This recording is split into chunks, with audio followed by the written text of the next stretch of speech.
at the initial stages. My role is to basically install Litmus onto all the clusters that we have, and set up pipelines for that, and run some Litmus chaos tests on multiple microservices that we have, and look at the results on the dashboards, and look for how resilient our microservices are, and see the metrics and see if there are any chances of improving our microservices and such.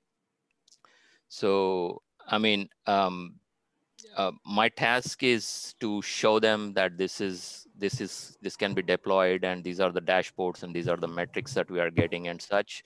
But I'm sure there is more to it than just looking at the metrics and acting upon that, and that is something that other teams in our company are focusing on. I mean, the one thing, one challenge that I am facing is trying to demo our teams on how to embrace this, and how to look at the dashboards, and what are the things that to look for. How can we say that our microservices are resilient enough, or where the improvements can be made. I mean, pinpointing those things is something that's kind of difficult to educate upon to everybody. So that's what I wanted to see if there is anything better I can do to show them that this is the usefulness of all these tools. So I mean, like I said, it is still in the initial stages, so there's more to learn here. So I was told about this recently, like a month ago or so, but so far I've got positive feedback from everybody on on the Litmus capabilities that it can do so far. So looking forward to go deeper into this in future with more engagement. Awesome. Yeah. Thanks, Shanmukha. I think that was really insightful. And thanks for engaging with us, posting all the questions on the channel, and trying out the exporter, the various experiments. We got some really good feedback. We've actually made some fixes in the 1.12 release based on some of the discussions that we had. So yeah, I hope Litmus is useful for you, and there are efforts to build better dashboards, native Litmus dashboards, as also provide methods to interleave Litmus metrics on top of application dashboards, so as to give a better view of what's happening during chaos, some features coming in around defining SLOs during experiments, etc. So I hope all that you find useful. Thanks for joining today, and welcome to the Litmus community. Thank you.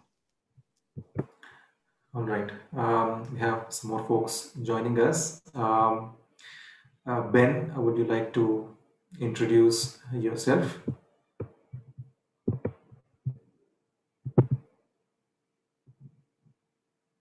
I think we had Ben here a few minutes back. I think he's probably logged out, or there might have been a network issue. I think when he's back, we'll introduce Ben to the team. All right, we've got Delphine. Hi, Delphine. Would you like to introduce yourself?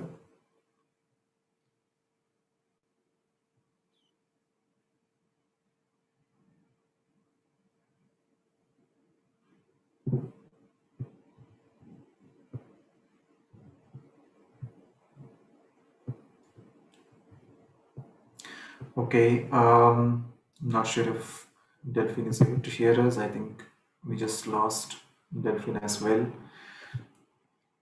That's all right. Yeah, thanks Om for posting the timely message on chat. Please feel free to add yourself to the attendees list in the meetings HackMD page. And if there's any specific agenda item that you want to discuss, go ahead and add that as well. I'll share my screen now, and we just look at the items that we have for today's discussion. Okay, thank you. Let me share my screen.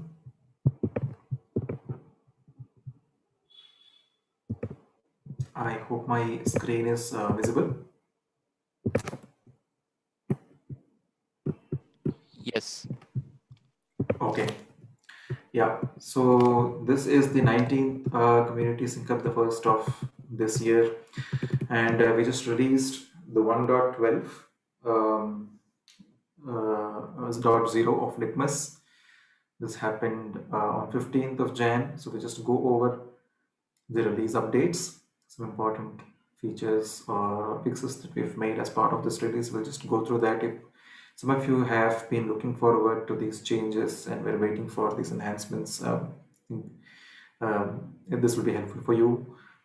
And then we have got an introduction to a new special interest group within Litmus, SIG testing, something that's been in the works for a while, but something that if the community has not known much about. Udit, Shubham have been working on it. We've got help. We received some help from some other folks in the community, but we would like to open that group up for more reviews and more feedback and more thoughts.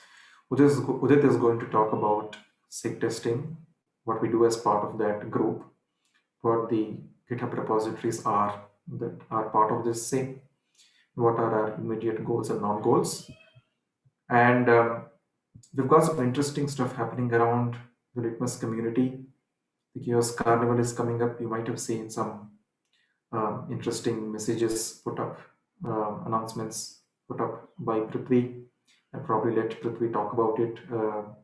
And then we have some interesting stuff going on with another sandbox CNCF project called Captain.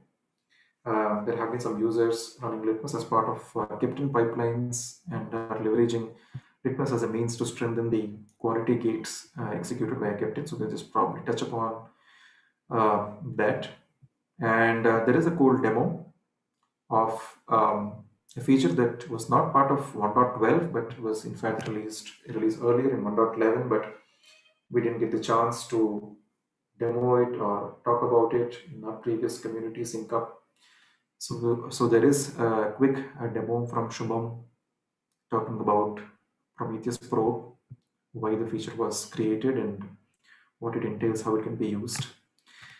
That's all we have for the agenda. A very quick look, if we have time, around the items on 1.13, what we're building towards.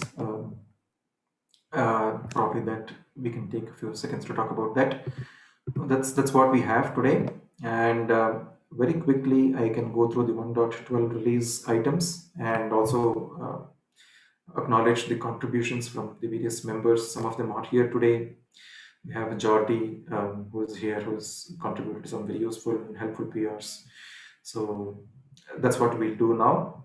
Before we go ahead, is there any issue that anyone wants to highlight, any problems while using Litmus or any enhancements that you're looking forward to and you would like the maintainers to take note? Or is there any topic around chaos engineering in general that you want to talk about before we go ahead with the set agenda?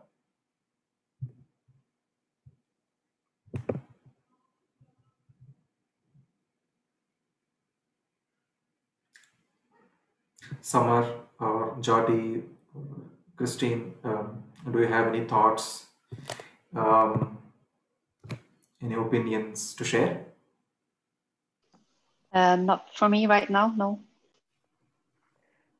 So for me, it's basically like we are looking into more of utilizing the probe feature of Litmus for adding custom validations. So I mean, one thing that we can look forward is to at least have certain images for applications that are most commonly used, and I mean have a set of probes specially defined for certain kind of applications that can be utilized right away without any changes. Because as of now, what we are doing is we are planning to build a new customized image, Right.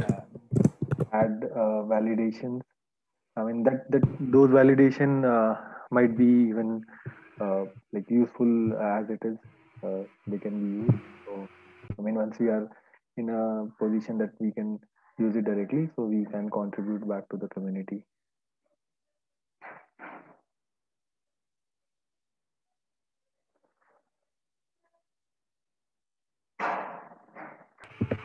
Awesome. I think that's a great idea, Samar. Probes for specific applications. Maybe you can say probe for Cassandra or MySQL or Kafka or some other standard application where you know what are the images you need to select inside the source, the probe schema, without having to,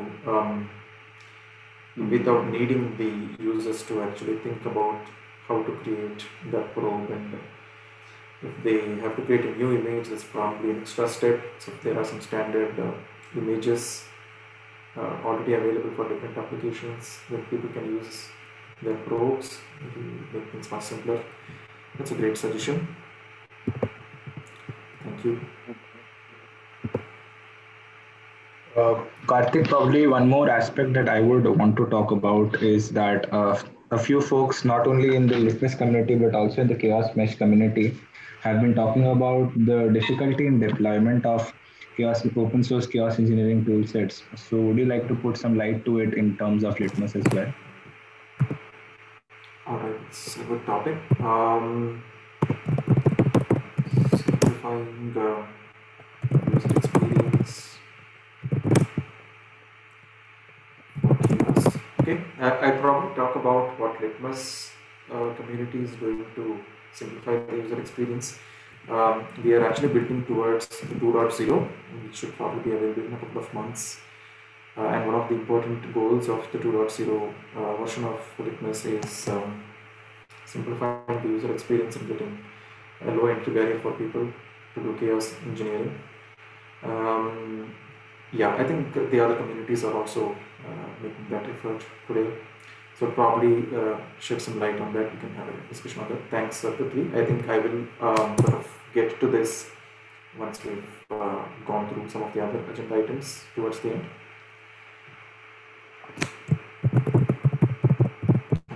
What's suggesting this? I just saw Delphine has joined. Would you like to introduce yourself, Delphine? Thank you for joining. Hi, Karthik. So I'm joining from Wipro. So we're in collaboration with Data. We are developing some experiments regarding VMware. So that's an infrastructure resilience team of Wipro. And so we're in cloud. As of now, we're developing some experiments for this. Okay. Awesome. I think your voice was a little muffled, but I think we were able to hear you. Thanks for joining this call. We're working with Delphine and team from Wipro in adding experiments, chaos experiments for the VMware platform. I think there's been some focus around doing chaos experiments for services that are not just Kubernetes. We've had folks like Jyoti contributing to experiments, node level chaos experiments that can be done on KubeVirt environments. There have been some experiments around AWS services that are in progress. There are some efforts on the VMware side as well. So thanks for working on that with the Litmus community, and welcome to this call. All right, I think with that, I'll very quickly go through the salient features of the 1.12 release. So I think you must all be aware that we are working towards improving the portal feature in Litmus, and we moved it to beta 1, and is expected to probably be a beta 2 before we actually do a 2.0. So there have been some improvements made to the Litmus portal. There's been general UX improvements in terms of supporting edit of chaos schedules. So you can disable schedules, you can change the prompt, and basically earlier you would just be able to run a chaos schedule manifest, the same manifest that you would either upload or you would use in Git source would what be executed, but you can actually edit that now. And the workflow representation, or the tree graph that's being shown for workflow steps has been improved. There were some alignment issues that's been fixed now. There's a slightly different design for the visualization graph. And there's improved Kubernetes validation, the workflow construction wizard, when you are constructing the workflow by selecting different experiments from the My Hub or the Chaos Hub that's shipped along with the portal by default. There's increased validation of the workflow for the correctness as per Kubernetes standards before they are executed. And there are some changes made on the infra side, the backend side of Litmus portal to support private repositories for My Hub feature. That is, you can actually pull the experiments from your own repository, need not be the standard Chaos Hub that's shipped with the portal. That's essentially the open source Chaos Hub that you see on the hub.litmuschaos.io. You can also have your own private repositories inside of your organization, which has certain experiments that you want to be used for constructing workflows. So there's some support that's being built towards that. And there was an important development feature as part of 1.12 that's for Chaos Exporter. So before this, as you might be aware, the exporter was a little rudimentary. They were depending upon the event router of Heptile in order to convert the Kubernetes chaos events into metrics, and we were using that to achieve the interleaving or the superimposition of Litmus metrics or Litmus events on top of application metrics. There were a couple of disadvantages with that. One, in maintaining Heptile event router, it's not being very actively maintained in the recent times. And also, there's a lot of events that get pushed, not just the chaos events. All the cluster events get pushed, so the TSDB is going to be swollen. There's a lot more space that's going to get occupied. We can implement filters. In fact, there are some folks of event router where there are filters implemented to pick only the desired events. But we felt there is a better opportunity for us in improving the exporter. So the result is a revamped chaos exporter, which has a new set of metrics for both statistics, that is the total number of passed, failed, queued experiments, but also for getting real-time details of chaos start time, chaos end time, the chaos awaited period, that is the chaos in progress period. All this is available in the chaos exporter, which can now run in both namespaced mode as well as the admin mode or cluster-wide mode, mimicking the way the operator runs. The operator also has a namespaced as well as a cluster-wide operational mode, and the exporter also has the same today. You have to add an environment variable in the exporter deployment. It's called watch namespace, and accordingly you can scrape the metrics for chaos engines either within the namespace or across the cluster. There have been some improvements to the general probes. HTTP probe has been enhanced with the ability to skip certificate checks, thanks to Summer and Ipsita for actually suggesting this and making this requirement explicit. And there have been improvements to our experiments. The pod autoscaler experiment has been enhanced to add an application affected percentage thanks to Jordi. You can actually do scale chaos and not just one deployment, but for more than one workload of stateful set and deployment types. And the pod autoscaler also has support for a non-chaos probe. So if you want to know what's happening in your system while your application is scaling, and if you have certain requirement, you can verify that using the on-chaos probe. And we have some improvements in the AWS experiment. You can pick EC2 instances randomly. Earlier we expected to give the instance ID. You can continue to do that, but if you have left that particular queue level empty, then it's going to pick EC2 instances randomly from the cluster nodes. There are a few others you can actually take a look. I probably also touch upon another important feature which is not available in 1.12 fully, but it is available as a tech preview. So it's under a new tag called 1.12.0 revert. And this is essentially trying to provide a guaranteed revert or rollback of chaos. So you might be aware of the model in the Litmus experiments where we use something called helper pods, which are brought up temporarily for the duration of the experiment to inject a specific kind of chaos on the desired node. So there are chances that these helper pods might get evicted. Sometimes there might be manual deletes of this, forced deletes of the helper pod, sometimes by mistake. So there are cases where the experiment chaos injected is not reverted because the helper is not available to carry out the rollback process. This is a very rare corner case, because even in case of abort and similar such situations, we do have mechanisms in place to go ahead and revert it. But we've got some features coming in to handle this corner case to guarantee the revert by means of certain annotations and labels that we add to the chaos result. There's been some churn around how we're going to do this. There is a tech preview available in 1.12.0 revert, and this is going to be improved and made fully available, feature complete in 1.13. So that's something that was an important initiative that we started as part of 1.12. And there have been improvements overall at a project level rather than just at a feature level.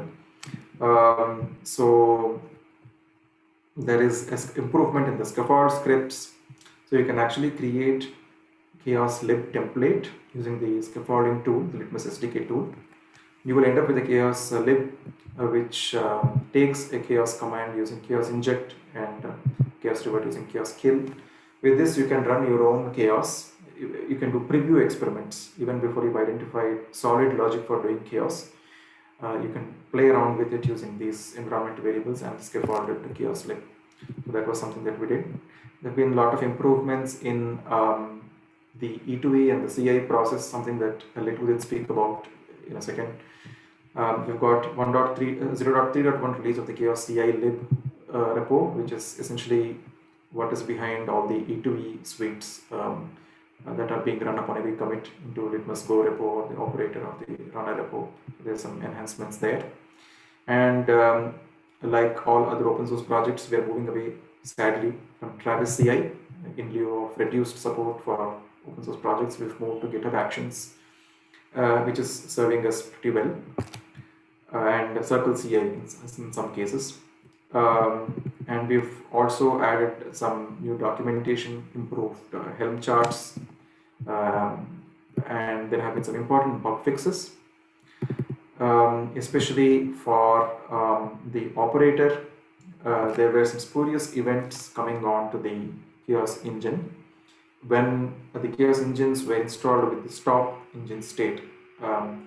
This is something that we discovered, learned from the community. Rather, there's a way to delay the injection of chaos by launching an engine with stopped state. This is something we were recommending for people to abort experiments where people are creating engines with that state and they're turning it on or patching it to active when they actually want the test run. So they already have a engine manifest pre-installed. That's an interesting model of executing chaos. So there were a few workflow issues when running it in that model, which we've actually fixed. There were a couple of regressions on the CPU experiments, pod level CPU hall experiments, where the number of MD5 processes being launched as mapped to the CPU core count There was a bug here where we were just launching a single process with respect to the number of codes that we're getting input. So we fixed that. There have been some improvements for environments where the Docker socket path is not at var and docker.sock and it's in other places. So there were a couple of hard coding which we've removed and some improved documentation as well. There are some limitations or no issues, notably for the exec mode of execution of CPU and memory hog, where we are dependent upon the utilities inside the base image of your target application to run certain chaos commands. That's being looked into and will be fixed in the upcoming releases. So this is a very quick run through of 1.12. I think if we've taken enough time on this, please feel free to go through these release notes. If you have any questions around some of these features as to what they mean, what these fixes actually mean to you, I'll be happy to discuss that in a separate call or Slack on chat on Slack. With that, I'll probably stop sharing. If there are no questions, I think I'll request Udit to just spend a few minutes talking about SIG testing and what we're doing there. Thanks, Karthik. Is Helm chart also available for Yes. 1.12? Yes, Shanmukha. I will be posting the link of that in this chat, Zoom chat. It is available. Okay, thank you.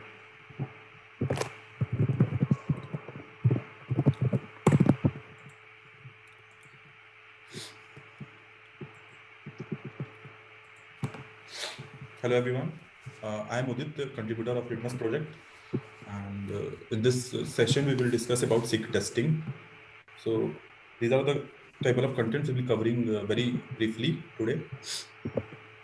Now, so you must be aware with the term SIG from Kubernetes itself, and we are also having some SIG groups like SIG docs continuously running. Now we are introducing SIG testing.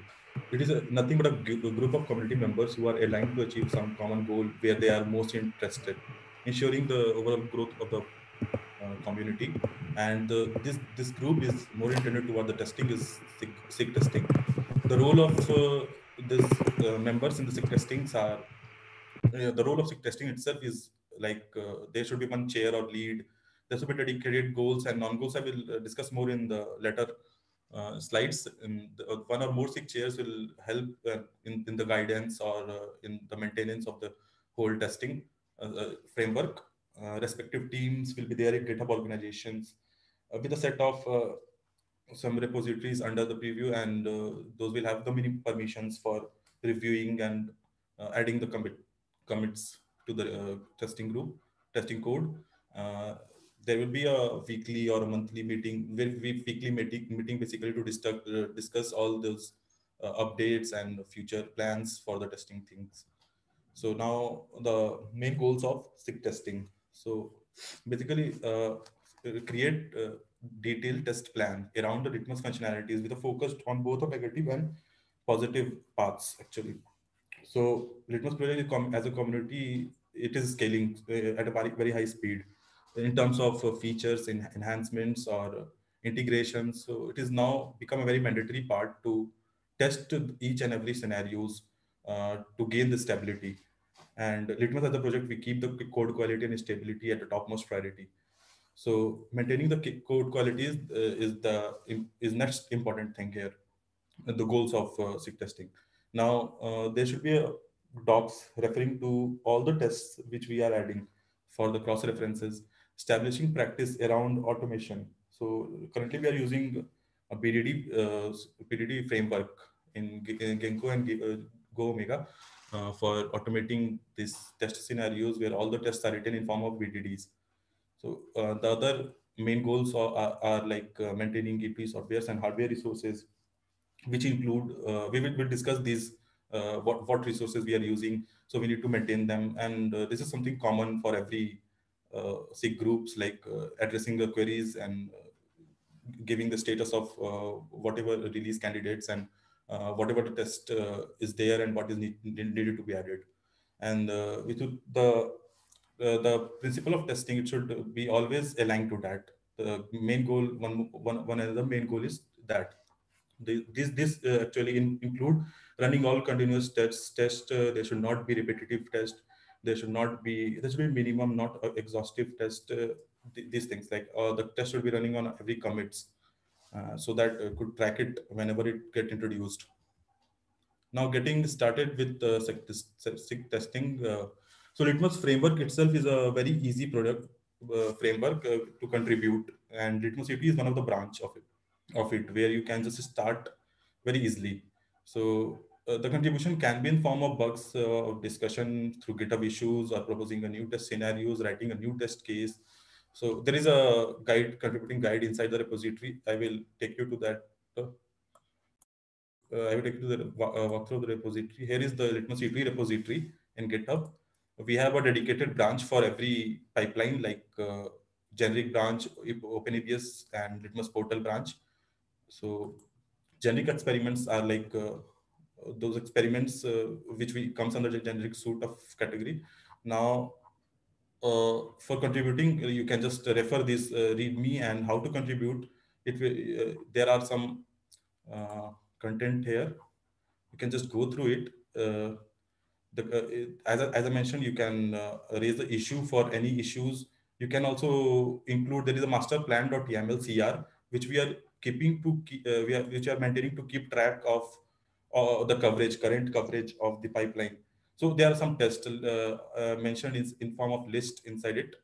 And if you want to introduce a new test scenario, you just need to raise a PR with this list. Describing all the describing fields all these fields are described here in the MD file of this contributing this master plan.md. So take references from this and just create a PR for the main master plan.yaml and include the test. The next important thing is our AP portal. E2E portal is nothing where we discussed about all the E2E pipelines, their current status, the builds, current builds. So these are the jobs which we use for running the pipelines. We use it is powered by GitLab, Litmus E2E powered by GitLab. So all these pipelines are running in the GitLab, and we can keep track of all those changes. So there are three types of build right now: daily, nightly build, which run every day at 9 or 10 o'clock at night, and release candidate build for RC builds, and general availability builds are there. You can go inside. This contains the pipeline IDs, execution time, see the versions which we are running the test on. Here is the pipeline, whole pipeline, the tests which are passing, why these are failing, why we are failing. Can get inside and check the logs and can correct them in the main code. Yeah, so this is all about the scheduled runs. These are all scheduled and will run on the following basis, whatever I mentioned. So like GA builds will have a tag builds, like whatever tags we need to run on. And this is the all about Litmus CI E2E portal.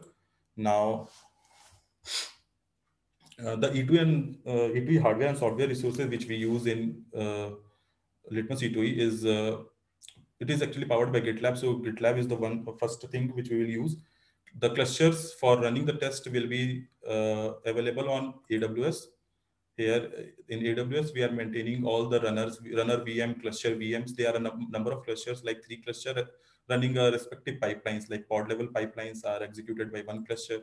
Other are running component tests, and node level pipelines are running by another VMs. So these contains these have some kubeadm based cluster or EKS cluster itself to run these tests. And this is a common runner, shared runner are also available. So you can have once you add to this group, you will have the access to all these runner VMs. Other things are like Docker and Kubernetes executor we are using. Like Docker, as we know, as in Docker, it will run as a container, and Kubernetes, it will run as a pod. And all the tests can be containerized in this way, so that you can use custom images whenever you want to test the changes in the test itself. Yeah, that's all for this discussion. Any questions, any thoughts, any questions regarding the SIG testing? do join. You can join the SIG testing. You can message in the Slack. I will message the joining link. We will have a weekly meeting for this. I will send those in Slack, community Slack only. Awesome. Thanks, Udit, for introducing SIG testing to us. If any of you is interested in contributing test cases, or you want to basically make the chaos framework more resilient, do join this group. I think next we will go to Shubham. Probably you can share with us the details of the Prometheus probe, and I think there's a cool demo as well. Okay. Thanks, Karthik. Hi, everyone. I am Shubham Chaudhary, one of the contributor of Litmus Chaos. So I will going to demo like Litmus probe, Prometheus probe. So I will just give a brief introduction of Litmus probes. So Litmus probes provide a pluggable checks where we can define our declarative hypothesis at different stages in the experiments. For example, in start of test, end of test, and continuous on chaos and all.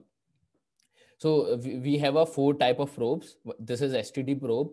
So we are using STD probe to check the health status of a service. We can provide the URL and then check the response code, and it should be matched with our conditions. Then we have a CMD probe. In CMD probe, we can provide the shell commands. If it need any extra binaries, then we can provide the source images like Cassandra or Kafka if those commands belong to them. If it is just a normal, then we can use our Go. Pass the sources inline. It will use the Go runner image only. Then next one is KTest probe. In KTest probe, we can use to perform CRUD operations on Kubernetes resources.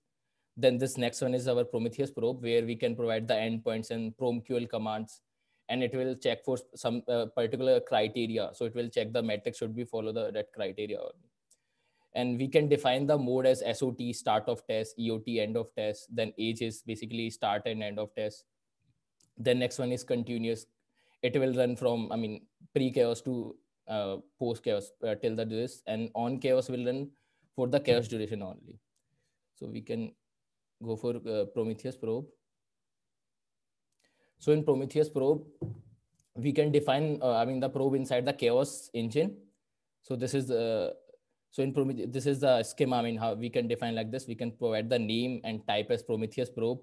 Then inside the input, we can provide the endpoint for the Prometheus endpoint. And here we can provide the PromQL query. So if the query is complex, then we can create a config map, and then there is also one attribute called query path. So we can use query path to pass the path of that thing, and we can provide the config map detail inside the chaos engine or inside the chaos experiment, so that it will be mounted to that. Then inside the comparator, we have criteria which can be equal to, greater than, less than, not equal to, all these values. Then we can provide the value so that it will follow the criteria. So this is all about, introduction part.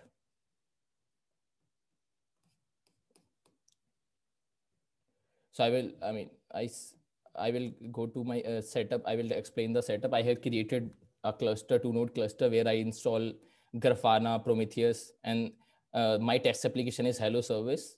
You can see this is the, you can also see the human version of Potato here. So this service is running. Here I set up my Grafana dashboard, where it is, so Hello Service is containing some probes, liveness probe and readiness probe. So it is just checking for the this probe success. So ideally should be 100%.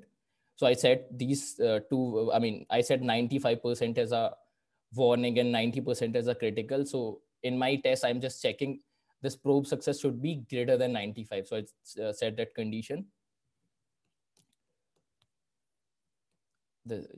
So all things are running, and Litmus is already installed my system. I will go through my chaos engine, this probe schema.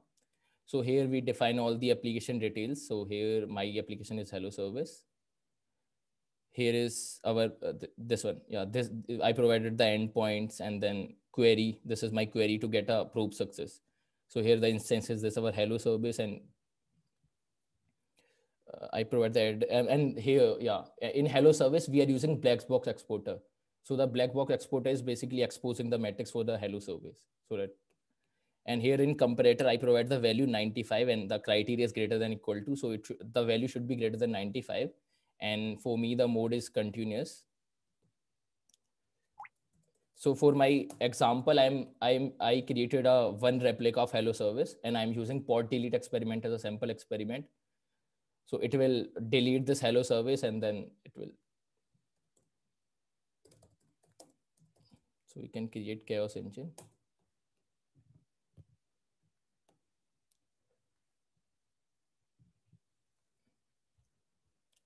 So experiment pod is created. We can check the logs here.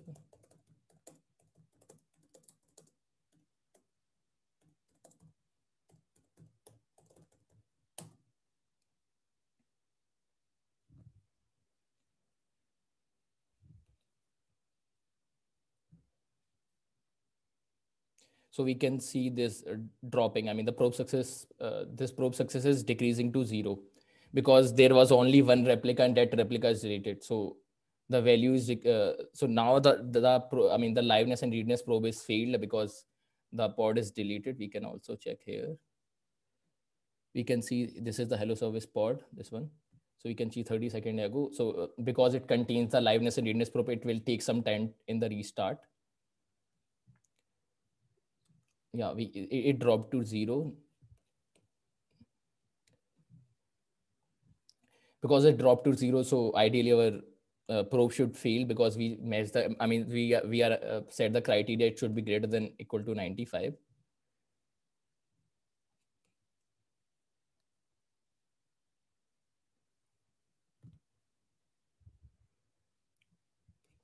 You can also see, okay.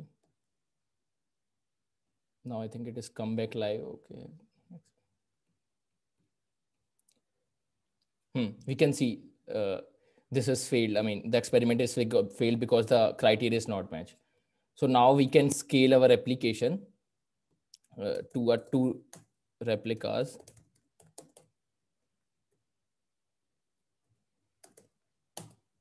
So that if we, and I said the, here it will delete the one replica only, so that even if one replica is deleted, then also the service will be live, so it will not affect. So in this case it should be passed. So I'm just let me wait first to, I mean, this container should be in ready state. We can wait.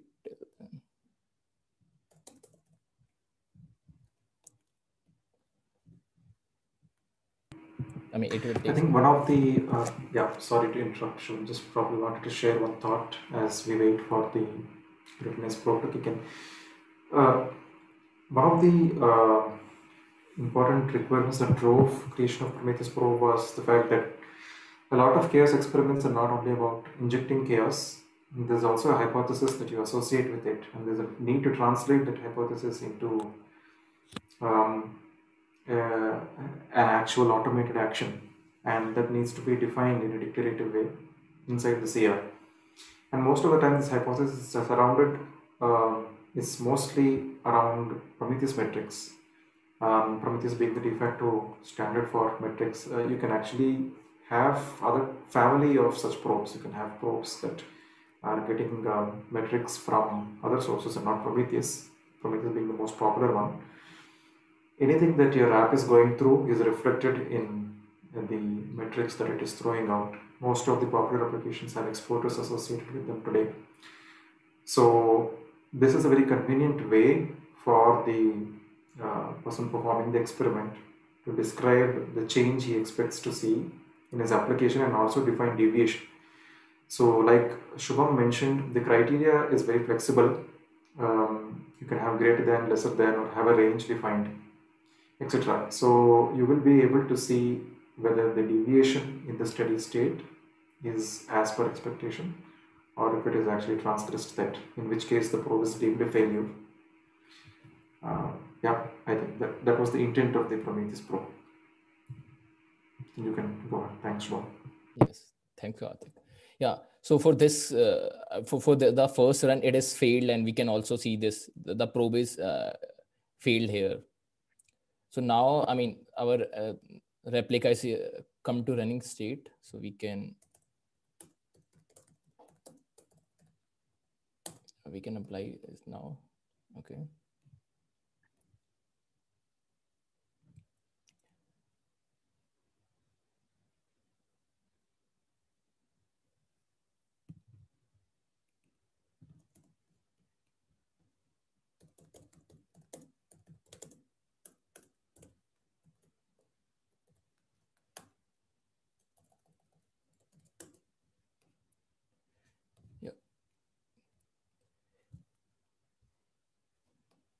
the pod is deleted, but it will be live because one replica is there, so service is accessible. We are only deleting one of the replica, and we can also see the probe success is 100 only. Now it is not decreasing because one replica is in running state.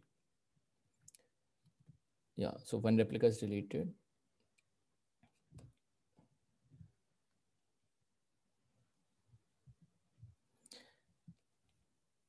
As we have, pre and post condition, we are checking for the AUT application test status. So it is waiting for the application to be in running state before passing the test.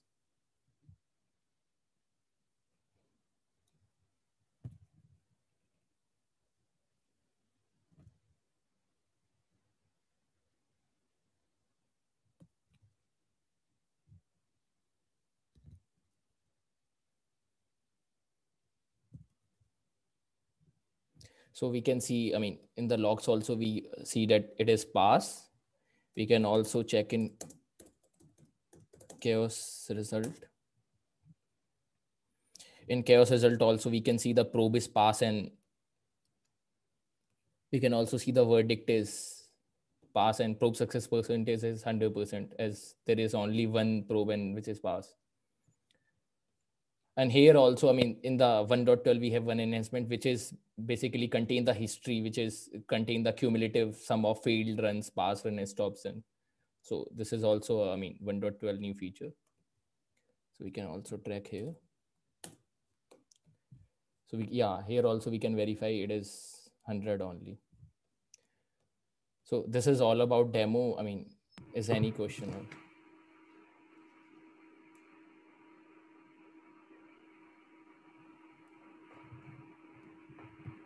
Okay, I think thanks, Shubham. That was a cool demo. I hope this probe is useful for folks in the community. Do share feedback on what you'd like to see improved in it. That brings us to probably the last few minutes of this call. And let me share my screen once again. There were some interesting topics raised by Prithvi around simplifying the experience for chaos. And that's something that also ties into what we're doing in subsequent releases, 1.13 and beyond, as we trend towards the 2.0, as we build it towards 2.0. So typically, I think one of the issues people face, or one of the, let's say it's like the initial barrier for chaos, is mostly around a few things. I've tried to categorize that like this. So application selection that's mostly tied to blast radius, what you want the impact of chaos to be, how many apps you want to impact, how many applications will be affected by doing this injection of chaos. Do you want it to keep it isolated to some specific applications? Do you want to keep it isolated to some specific nodes or to specific zones? There are a lot of ways to define blast radius. Application selection is something that people do today using label selectors, using annotations, using basically by using field selectors. You basically give the state of your application and trying to list a particular target based on the state. So there are a lot of ways to filter applications, and a lot of frameworks in the open source chaos communities give those ability for people to select based on labels and based on annotations, field selectors, names, etc. Sometimes for some of the folks more well versed with Kubernetes find it easy. For others, it might be a little difficult. So what we're doing in the Litmus project to simplify this is to improve the portal to be able to list all application by their kind, by the parent type, deployment, stateful set, daemon sets, rollouts in a particular namespace, then allow you to pick targets within that application. So one or more deployments or stateful sets can be selected, and you will be able to select the pods and the containers to target. Within that, you will also be given the option to filter your parent kinds by the label selectors and others, which will also be available to you right inside the portal itself. So you will have a simpler UX. So you just log in into the portal, try to add your cluster target, and then you'll be able to see potential candidates for chaos. The AUT can be determined in a simpler manner, and that does not need you to execute kubectl show labels command on your cluster or do kubectl annotate commands on your applications. All that will probably be reduced. You will have a simpler way of selecting applications for chaos. So that's one of the things, one of the ways to simplify user experience, something that's sort of a thorn in the flesh for some folks today. The other very important aspect is access control and runtime security. By access control, we are referring to service accounts. What's the scope of the service account that's running the chaos? Ultimately, it's a CR. The operator is actually making use of, is creating some secondary resources, some pods that are injecting the chaos. So what is the permissions that you associate with this pod that's doing the chaos can be very important. So this is something that we already took note of in Litmus right from day one, and which is why you see experiment specific RBAC or service accounts. So each of these experiments you see will have a unique role binding and a service account set that you can associate with this experiment. Role having only just enough permissions, on having just enough verbs on a limited set of resources to be able to carry out this particular chaos. So sort of gives you some kind of control.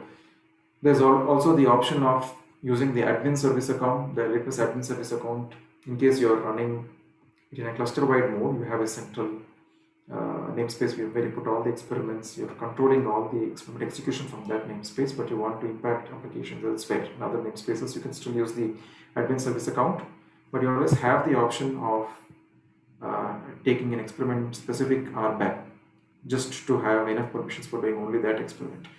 That's something that we took care from an architectural point of view in Litmus, but we are trying to make efforts to have a simple way of selecting that within the UI as well, something that might come as we go along the Litmus 2.x releases. But access control is a significant thing, and if your framework is always operating with one super powerful cluster-wide service account, and that's the only thing that you can work with, it's a little bit of a limitation. Litmus operators also, by the way, can be namespaced mode or cluster-wide, like we discussed earlier. And this is different to the experiment-specific RBACs we're talking about. So there's a lot of granular access control that you can execute in Litmus. Runtime security is about whether you're running root users in your containers, are you using privileged access. If at all, is there a way to restrict that to specific chaos service accounts? There are ways of doing this, and we recently in 1.11 and 1.12 we are talking about the pod security policies. Pod security policies, you might have heard that they are going to be deprecated in the near future, but it still has about a year and a half of life left, and eventually it might be overtaken by a more mature version of PSP, or it might be some OPA gatekeeper or some such policy agent which is going to enforce this. And this is something that you can create, where you can specify based on the experiment set that you're executing and based on the runtime you're executing it on. You can create a pod security policy and subscribe to this in your experiment RBACs. So if you're doing, if you have a PSP that's going to help you run chaos experiments and has certain runtime policies associated with it, you can use that by subscribing to that within the role used for the experiment, and ensure that the other service accounts that are running in your cluster or the other users running on the cluster are not using the PSP. This is one important aspect, runtime security. We're still figuring out how to simplify this from portal point of view, enforce this from the portal, but from an architectural point of view, Litmus does allow you to control this. The other things about validations, if you're hand creating CRs, chaos engines, there's a possibility that you might be providing wrong values, there might be indentation issues, there may be invalid fields or keys. How do you validate and how do you ensure that the values provided to the experiment and the fields used as part of the chaos engine or chaos experiment manifests are accurate? And also sometimes there are some runtime validations that you might want to do. You might provide the name of a pod that does not exist. You might provide the name of a namespace inside the engine, but the namespace may not exist. Some experiments actually need more information. For example, application-specific experiments like Kafka, for example, need a lot of service-related information that it needs you to input. Sometimes there will be errors there. So there are ways to address this. There are some static checks via the OpenAPI v3 schema validation that we have today. And there's also an admission controller that's coming up, a validation webhook admission controller, which is going to look for the correctness of the information that you've provided as part of the experiment when you construct and apply the engine, or when you run the workflow for that matter, where the engine is embedded inside a workflow here. So there is some work that's going on, which is going to help with validations and make it upfront for the users to say, this is something invalid, you might need to relook your experiment inputs, and that makes it simpler for users rather than provide wrong inputs, run the experiment and then throw up some error esoteric log that is telling you that this is wrong. So there's a proactive way of filtering out incorrect values and help with validations. And monitoring, a very important part.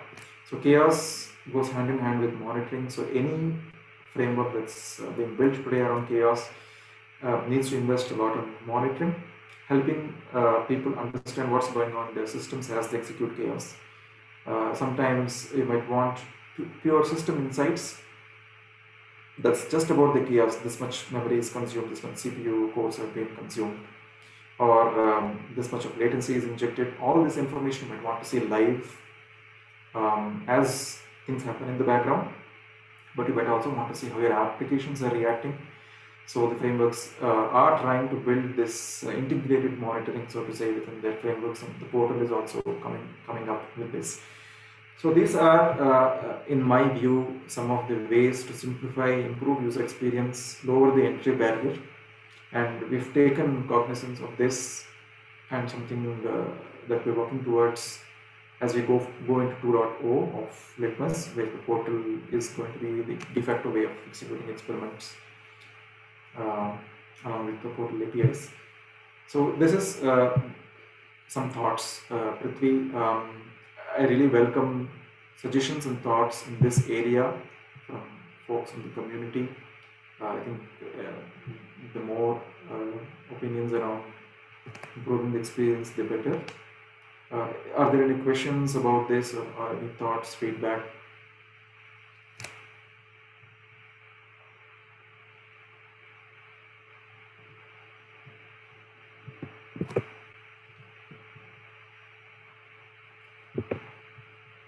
All right, yeah.